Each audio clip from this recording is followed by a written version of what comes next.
J'ai soif de ta présence, divin chef de ma foi. Mes chers frères et sœurs, paix et bien dans le nom de notre Seigneur Jésus. Une seule chose je nous propose aujourd'hui pour notre méditation. Hypocrite, sache que quand ça va pourrir, ça va sentir. Dans l'évangile d'aujourd'hui, Jésus dit, méfiez-vous du levain des pharisiens, c'est-à-dire l'hypocrisie. Jésus emploie ici une métaphore. Il qualifie l'hypocrisie de levain. Le terme grec pour désigner le levain est zounès, qui est un mélange d'eau et de farine, aigre et vieux, fait pour augmenter la pâte. Par cette métaphore, le levain n'est plus un mélange d'eau et de farine, aigre et vieux, mais un levain est l'enseignement des pharisiens et des docteurs de la loi. Jésus qualifie leur enseignement d'hypocrisie. Pourquoi? C'est parce que cet enseignement est un mélange d'eau et de farine. Il faut entendre par là que cet enseignement est pervers, car il vise la recherche du mal plutôt que la recherche du bien. Le propre de la perversité, c'est le goût au mal, une inclination sur des choses déviantes. D'où ce qui est perverse comme les injures se répandent plus vite que ce qui est vertu comme la foi. Étant donné que l'homme a tendance à reproduire facilement ce qui est pervers, il faut ôter de lui la perversité. On peut tout sauver sauf la perversité. Dès lors qu'un pervers a créé une injure et l'a rendue publique, il est impossible de la rattraper et de la faire disparaître. Voilà les dangers d'un enseignement pervers. Il crée d'autres pervers. Par ailleurs, Jésus qualifie leur enseignement d'hypocrisie. Pourquoi? C'est parce que, comme le levain, leur enseignement est aigre et vieux. Il faut entendre par là que c'est un enseignement plein de méchanceté. Et puisqu'il vient des gens qui ont vieilli dans la méchanceté, cet enseignement fait naître d'autres méchants. Car à force d'écouter un méchant, on devient méchant. De ce fait, Jésus nous dévoile ici deux qualités d'un hypocrite. Un hypocrite est un pervers et un méchant. Le grand danger avec un hypocrite, c'est qu'il se voilait ces deux qualités. D'où un hypocrite est un acteur qui joue un rôle qui n'a rien à voir avec ce qu'il est dans la réalité. Pourquoi il a peur de se présenter tel qu'il est, pervers et méchant? Jésus nous dit que c'est parce qu'il a peur. Un hypocrite est un peureux, et pourtant il a pris librement et volontairement une option préférentielle pour le mal, la perversité et la méchanceté. Mais comme il est peureux, il ne veut pas qu'on puisse le voir comme un pervers et un méchant.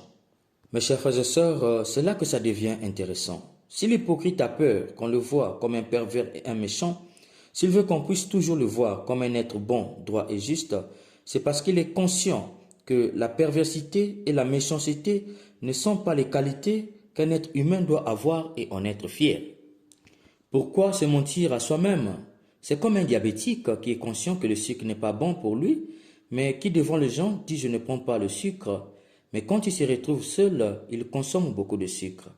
À qui il ment? À Dieu, aux hommes ou à lui-même? C'est pourquoi Jésus avertit, tout ce qui est couvert d'un voile sera dévoilé, et tout ce qui est caché sera connu. Il faut entendre par là, aucun mal ne peut être conservé dans la durée, sans qu'il ne puisse se dénaturer. Tout acte pervers, tout acte méchant, quelle qu'en soit la manière avec laquelle on l'a protégé, finira par pourrir. Et lorsque cela va pourrir, cela va sentir. Et quand cela va sentir, tout le monde saura qu'il y a quelque chose de pourri ici. C'est d'ailleurs la raison pour laquelle il est dit « aucun crime n'est parfait ». Mes chers frères et sœurs, si tu es un enseignant, tu vends les notes ou tu fais droit de puissage, sache qu'un jour tu seras démasqué et présenté comme un mauvais enseignant. Si tu es un médecin, tu fais le trafic des organes, tu opères le pauvre et tu voles les organes, de sorte que 5 mois après il décède, sache qu'un jour tu seras démasqué et lynché en public. Si tu es un politicien, tu tues tout ce qui s'oppose à toi, sache qu'un jour tu partiras de la présidence à la prison. Quand tu colportes les fausses informations sur les gens, sache qu'un jour tu seras démasqué et tu finiras seul. Quand tu mens comme tu respires, sache qu'un jour la vérité viendra te confondre.